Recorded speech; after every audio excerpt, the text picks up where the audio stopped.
Hello. Ganda, nakakakilabot. Isa pa lang yan, ha? Oh, sige. Hello. Ay, halika na, nandiyan na yung barko. I would like to greet my mom who's na nasa ospital ngayon. 3 araw na po nga sa ospital ang nanay ko. Oo.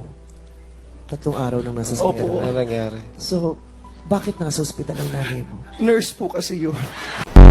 Paano maganda yung pagkakaganyan mo? Kumain ka ba ng tsokolate, number 2? Kanina po, pampa-energy. Ah, kaya pala parang may naipit na tsokolate sa kilikili mo. Bakit hindi tumaas ang kamay mo, number 2? Siyempre, hahawa kaya ko mahulog ka doon. Paano kayo nag-meet? Kwento mo Sa yung mata. pag-meet. Oh, anong Nag-post ginawa? ako ngayon sa Facebook. Oh, tapos anong pinost mo? Siyempre, status ko. Tumatawid ka, naglalakad. Bigla may takbo sa sasama! Matapang ka? Teka lang! Ano yun? Hindi ka man natakot? May truck dumarating? Nag-overpass ako. Ano mamamatay ka doon?